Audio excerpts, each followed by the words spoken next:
എല്ലാവർക്കും guide four കെമിസ്ട്രിയിലേക്ക് സ്വാഗതം. അപ്പൊ ഇന്ന് നമ്മള് ക്ലാസ് 12ന്റെ ചാപ്റ്റർ 3 ആയിട്ടുള്ള ഇലക്ട്രോ കെമിസ്ട്രി ആണ് കേട്ടോ പഠിക്കാൻ പോണേ.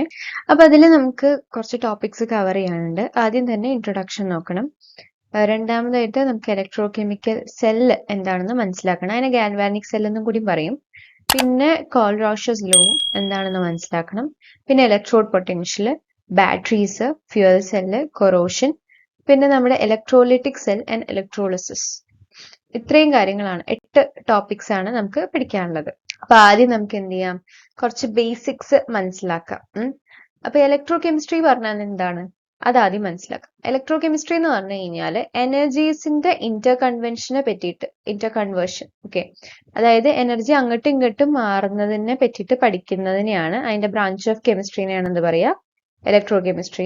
Okay, branch of chemistry that deals with the study of interconversion of energy. എനർജിനെ അങ്ങോട്ടും ഇങ്ങോട്ടും കൺവേർട്ട് ചെയ്യുന്നതിനെ പഠിക്കുന്ന ഒരു കെമിസ്ട്രീന്റെ ബ്രാഞ്ചിനെയാണ് ഇലക്ട്രോകെമിസ്ട്രി എന്ന് പറയാം. ഇനി അതുപോലെ ഇലക്ട്രോകെമിക്കൽ സെൽ എന്ന് പറഞ്ഞാൽ കെമിക്കൽ എനർജീനെ ഇലക്ട്രിക്കൽ എനർജി ആയിട്ട് കൺവേർട്ട് ചെയ്യുമ്പോൾ അതാണ് ഇലക്ട്രോകെമിക്കൽ സെൽ. ഈ ഇലക്ട്രോകെമിക്കൽ സെല്ലും ഇലക്ട്രോലിറ്റിക് സെല്ലും തമ്മിൽ ചിലപ്പോൾ കൺഫ്യൂഷൻ വരാം.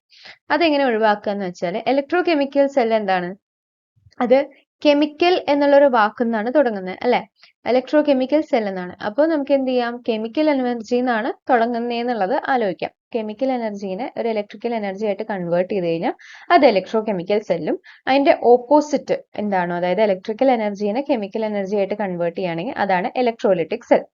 അപ്പൊ ഇതിന് നമ്മൾ കുറച്ച് സബ്സ്റ്റൻസുകളെ കണ്ടക്ടേഴ്സ്, സെമി കണ്ടക്ടേഴ്സ്, ഇൻസുലേറ്റേഴ്സ് എന്നൊക്കെ പറഞ്ഞിട്ട് ഡിവൈഡ് ചെയ്തിട്ടുണ്ട്. അപ്പൊ അതിൽ കണ്ടക്ടേഴ്സ് തന്നെ നമുക്ക് മെറ്റാലിക് കണ്ടക്ടേഴ്സും ഉണ്ട്, അഥവാ അതിനെ ഇലക്ട്രോണിക് കണ്ടക്ടേഴ്സ് എന്ന് വിളിക്കും, അല്ലെങ്കിൽ ഇലക്ട്രോലൈറ്റിക് കണ്ടക്ടേഴ്സ് അല്ലെങ്കിൽ അയണിക് കണ്ടക്ടേഴ്സ് എന്ന് വിളിക്കും.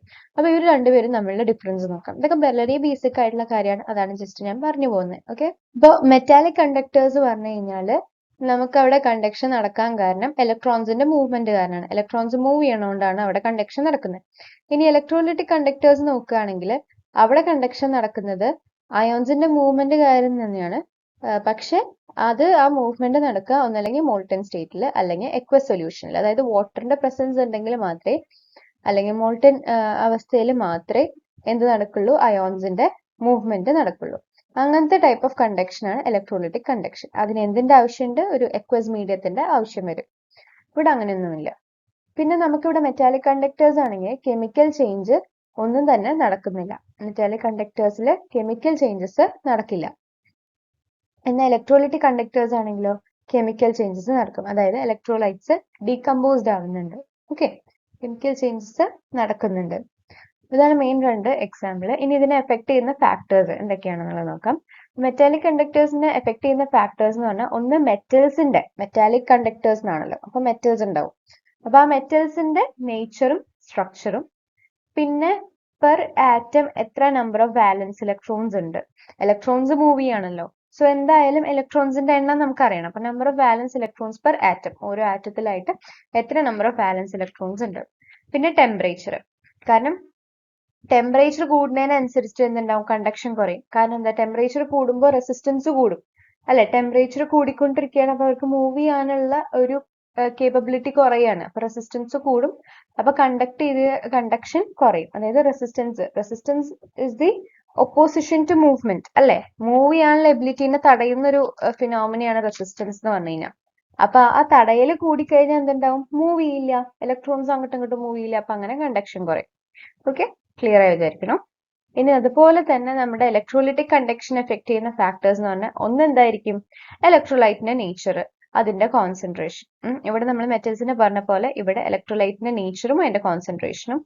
പിന്നെന്താണ്, നമുക്ക് ഇവിടെ ആരുടെ മൂവ്മെന്റ് നടക്കുന്നത്, അയോൺസിന്റെ മൂവ്മെന്റ് ആണ് നടക്കുന്നത്. അപ്പൊ അയോൺസിന്റെ എണ്ണം, എത്ര അയോൺസ് ഉണ്ടായിട്ടുണ്ട്, അതിന്റെ സോൾവേഷൻ എന്ന് പറഞ്ഞു കഴിഞ്ഞാല് നമ്മുടെ സൊല്യൂട്ടിന്റെയും സോൾവെന്റും തമ്മിലുള്ള ഇന്ററാക്ഷനെയാണ് സോൾവേഷൻ എന്ന് പറയാം. ഓക്കെ, അപ്പൊ ആ ഇന്ററാക്ഷൻ എങ്ങനെയാന്നുള്ളതും നമ്മൾ നോക്കും. പിന്നെ നമുക്ക് വരുന്നത് സോൾവെന്റിന്റെ നേച്ചറും അതിന്റെ വിസ്കോസിറ്റിയാണ്.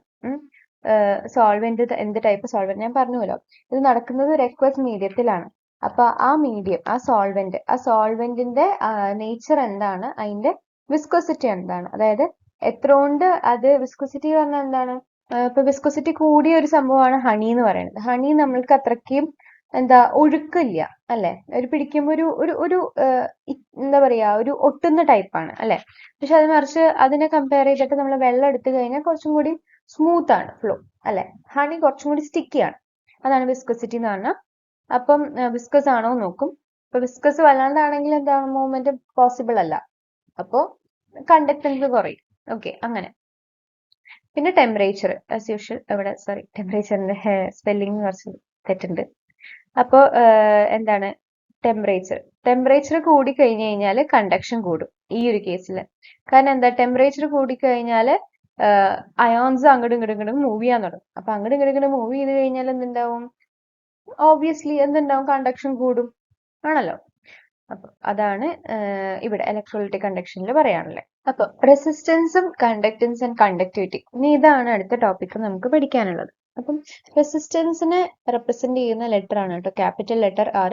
അപ്പൊ ആദ്യം എന്താണ് റെസിസ്റ്റൻസ് നോക്കാം. Resistance is the ability of a substance to prevent the flow of ions through it. അതായത് അപ്പൊ നമ്മൾ ആദ്യം ഒരു കണ്ടെയ്നർ എടുക്കുകയാണ്. ആ കണ്ടെയ്നറിൽ എന്തുണ്ട്, കുറെ കല്ലുകളുണ്ട്. കല്ലുകൾ കുറെ ഇങ്ങനെ ഇരിക്കുന്നുണ്ട്. അപ്പം എന്താ, ഇതിലൂടെ വെള്ളത്തിന് പോണം.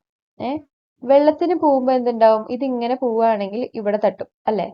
അപ്പൊ അതിങ്ങനെ ഒഴുകി ഇവിടെ തട്ടും, എന്നിട്ടാണ് അത് പോണേ ആണല്ലോ. അപ്പൊ എന്തുണ്ട്, ഈ മൂവ് ചെയ്യുമ്പോ അതിന്റെ ഫ്ലോയിനെ അത് പ്രിവെന്റ് ചെയ്യുന്നുണ്ട്. ആര്, ഈ റോക്ക്. ഓക്കെ, ഈ റോക്ക് അതിന്റെ ഫ്ലോവിനെ പ്രിവെന്റ് ചെയ്യുന്നുണ്ട്. ആരുടെ ഫ്ലോവിനെ, ഈ വാട്ടറിന്റെ ഫ്ലോവിനെ. അപ്പൊ ഈ റോക്കിന്റെ ആ ഒരു കഴിവിനെയാണ് എന്ത് നമ്മൾ പറയാ, റെസിസ്റ്റൻസ് എന്ന് പറയാം. ഓക്കെ, അതായത് ഇവിടെ ആ കല്ല് എന്ത് ചെയ്യുന്നുണ്ട്, വെള്ളത്തിനെ ഫ്ലോ ചെയ്യാൻ അനുവദിക്കുന്നില്ല അല്ലെ. അത് തടയുന്നുണ്ട്, അതിന്റെ ഫ്ലോവിനെ, വെള്ളത്തിന്റെ ഫ്ലോവിനെ തടയുന്നുണ്ട് ആ കല്ല്. അത് ആ ഒരു കല്ലിന്റെ കഴിവിനെയാണ് നമ്മൾ എന്ത് പറയാ, അതിന്റെ റെസിസ്റ്റൻസ് എന്ന് പറയാം. സോ നമുക്ക് ഇനി വായിച്ചു നോക്കാം. Resistance is the ability of a substance to prevent the flow of ions through it. അപ്പൊ നമ്മുടെ കെമിസ്ട്രിയിൽ വന്നു കഴിഞ്ഞാല് എന്താണ്, ഒരു സബ്സ്റ്റൻസ് അതിൽ കൂടെ അയോൺസ് ഫ്ലോ ചെയ്യുന്നതിനെ പ്രിവെന്റ് ചെയ്യുകയാണെങ്കിൽ അതിന്റെ ആ ഒരു കഴിവിനെയാണ് എന്ത് പറയാ, റെസിസ്റ്റൻസ് എന്ന് പറയാം. ഓക്കെ, നമ്മൾ സിമ്പിൾ എക്സാമ്പിൾ എടുത്തപ്പോൾ ഒരു കല്ല് അതിൽ കൂടെ വെള്ളത്തിനെ കടത്തി വിടണില്ല അല്ലെ. അപ്പൊ അതിന്റെ ഫ്ലോനെ അത് പ്രിവെന്റ് ചെയ്തു. സോ ആ എബിലിറ്റി ഓഫ് ദാറ്റ് കല്ല് ആണ് അതിന്റെ റെസിസ്റ്റൻസ്. നമുക്ക് കെമിസ്ട്രിയിൽ വരുമ്പോൾ എന്താണ്, അയോൺസിന് ആ ഒരു സബ്സ്റ്റൻസിൽ കൂടെ ഫ്ലോ ചെയ്യാൻ സമ്മതിക്കുന്നില്ല. സോ അതിന്റെ ആ ഒരു എബിലിറ്റിനെയാണ് എന്താ പറയാ, റെസിസ്റ്റൻസ് എന്ന് പറയാം. ഇനിയിപ്പോ സമ്മതിച്ചു എന്ന് വിചാരിച്ചു. അപ്പൊ എത്ര എളുപ്പത്തില് കറണ്ടിനെ ആ ഒരു കണ്ടക്ടറിൽ കൂടെ ഫ്ലോ ചെയ്യാൻ സഹായിക്കുന്നു, അതാണ് അതിന്റെ conductance. Okay, the measure of ease with which the current flows through a conductor. ഒരു കണ്ടക്ടറിൽ കൂടെ ഒരു കണ്ടക്ടർ എന്ന് പറഞ്ഞാൽ എന്താ, കറണ്ട് ഫ്ലോ ചെയ്യുന്ന ഒരു മീഡിയം ആണല്ലോ. അപ്പൊ ആ കറണ്ട് ഫ്ലോ ചെയ്യുന്ന ഒരു സംഭവത്തിൽ കൂടെ എത്ര എളുപ്പമായിട്ടാണ് ആ കറണ്ട് ഫ്ലോ ചെയ്യുന്നത്. കറണ്ട് ഫ്ലോ ചെയ്യണമെങ്കിൽ അയോൺസിന്റെ മൂവ്മെന്റ് വേണം ആണല്ലോ. അപ്പൊ എത്ര എളുപ്പമായിട്ടാണ് അയോൺസ് മൂവ് ചെയ്യുന്നത്, ആ ഒരു സംഭവത്തിനെയാണ് കണ്ടക്ടൻസ് എന്ന് പറയാം. അപ്പൊ നമുക്ക് എന്ത് പറയാം, റെസിസ്റ്റൻസിന്റെ ഓപ്പോസിറ്റ് ആണ് കണ്ടക്ടൻസ് എന്ന് നമുക്ക് മനസ്സിലാക്കിക്കൂടെ.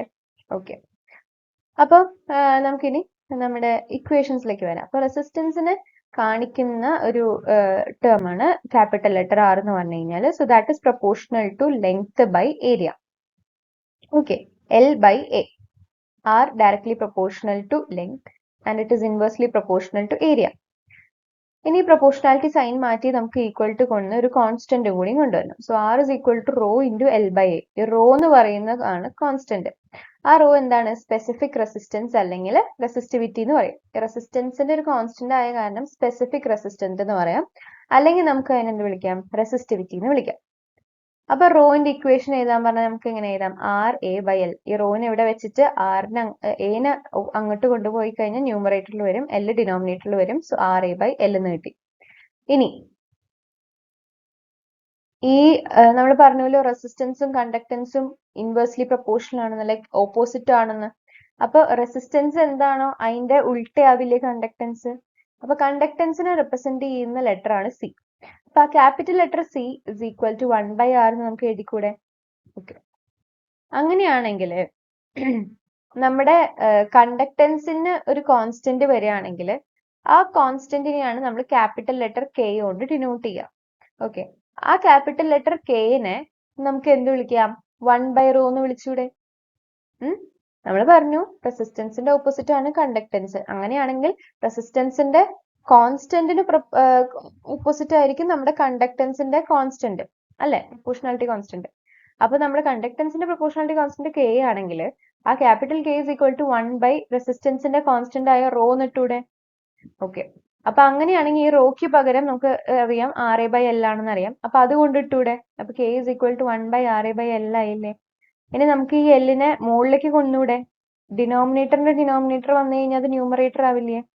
ഓക്കെ, അപ്പൊ 1 into L by RA എന്നാവും. അപ്പൊ L by RA എന്നാവും അല്ലെ. ഈ 1 by R എന്താണെന്ന് നമുക്കറിയാം. 1 by R C ആണെന്ന് നമുക്കറിയാം.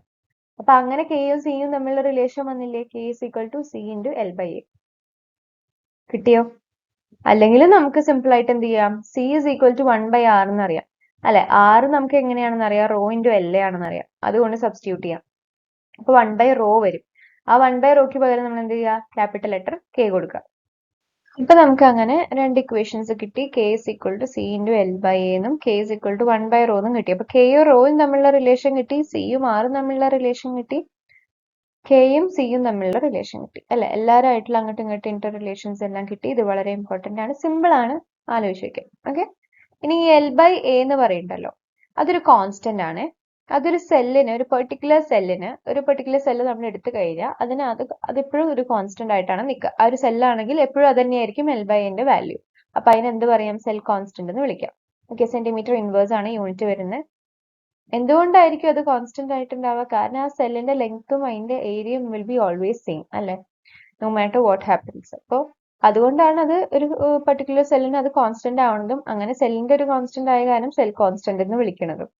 ഇനി നമുക്കൊരു ഒരു ഇമ്പോർട്ടന്റ് ആയിട്ടുള്ള ഒരു കാര്യമുണ്ട്. അതായത് നമ്മുടെ ലെങ്ത് 1 സെന്റിമീറ്ററും ഏരിയ 1 സെന്റിമീറ്റർ സ്ക്വയറും ആണെങ്കിൽ എന്ത് സംഭവിക്കും, കെയും സിയും ഈക്വൽ ആവില്ലേ. ഈ L 1ഉം A 1ഉം ആയി കഴിഞ്ഞാൽ 1ഉം 1ഉം 1 by 1 എന്ന് പറഞ്ഞാൽ എന്താ, 1 തന്നെയാണ് അല്ലെ. ഇൻറ്റു സി എന്ന് പറഞ്ഞു കഴിഞ്ഞാൽ സി തന്നെ. അപ്പൊ കെയും സി ഈക്വൽ ആയില്ലേ. അപ്പൊ നമുക്ക് എന്ത് പറയാം, ഈ ഒരു കണ്ടീഷനിൽ നമുക്ക് എന്ത് പറയാം, സ്പെസിഫിക് കണ്ടക്ടൻസ്. ഈ കെ എന്ന് പറയുന്നതിന് സ്പെസിഫിക് കണ്ടക്ടൻസ് അല്ലെങ്കിൽ കണ്ടക്ടിവിറ്റി എന്ന് വിളിക്കും. അപ്പൊ അതെന്ന് പറഞ്ഞു കഴിഞ്ഞാൽ it is the conductance of 1 centimetre cube of A solution. ഒരു സൊല്യൂഷന്റെ 1 സെന്റിമീറ്റർ ക്യൂബിന്റെ കണ്ടക്ടൻസ് എന്നും പറയാം. അല്ലെങ്കിൽ റെസിസ്റ്റിവിറ്റിന്റെ റെസിപ്രോക്കൽ ആണ്. റെസിസ്റ്റിവിറ്റി എന്ന് പറഞ്ഞാൽ എന്താ, റോ ആണ് അല്ലെ. റെസിസ്റ്റിവിറ്റിന്റെ റെസിപ്രോക്കൽ ആണ് ഈ കണ്ടക്ടിവിറ്റി. അഥവാ ഈ ഒരു particular condition L is equal to 1 സെന്റിമീറ്ററും ഏരിയ 1 സെന്റിമീറ്റർ സ്ക്വയറും ആണെങ്കിൽ നമുക്ക് എന്ത് പറയാം, 1 സെന്റിമീറ്റർ ക്യൂബ് ഓഫ് സൊല്യൂഷന്റെ കണ്ടക്ടൻസ് ആണ് ഈ സ്പെസിഫിക് കണ്ടക്ടൻസ് അല്ലെങ്കിൽ കണ്ടക്ടിവിറ്റി എന്ന് പറയാം. ഓക്കെ.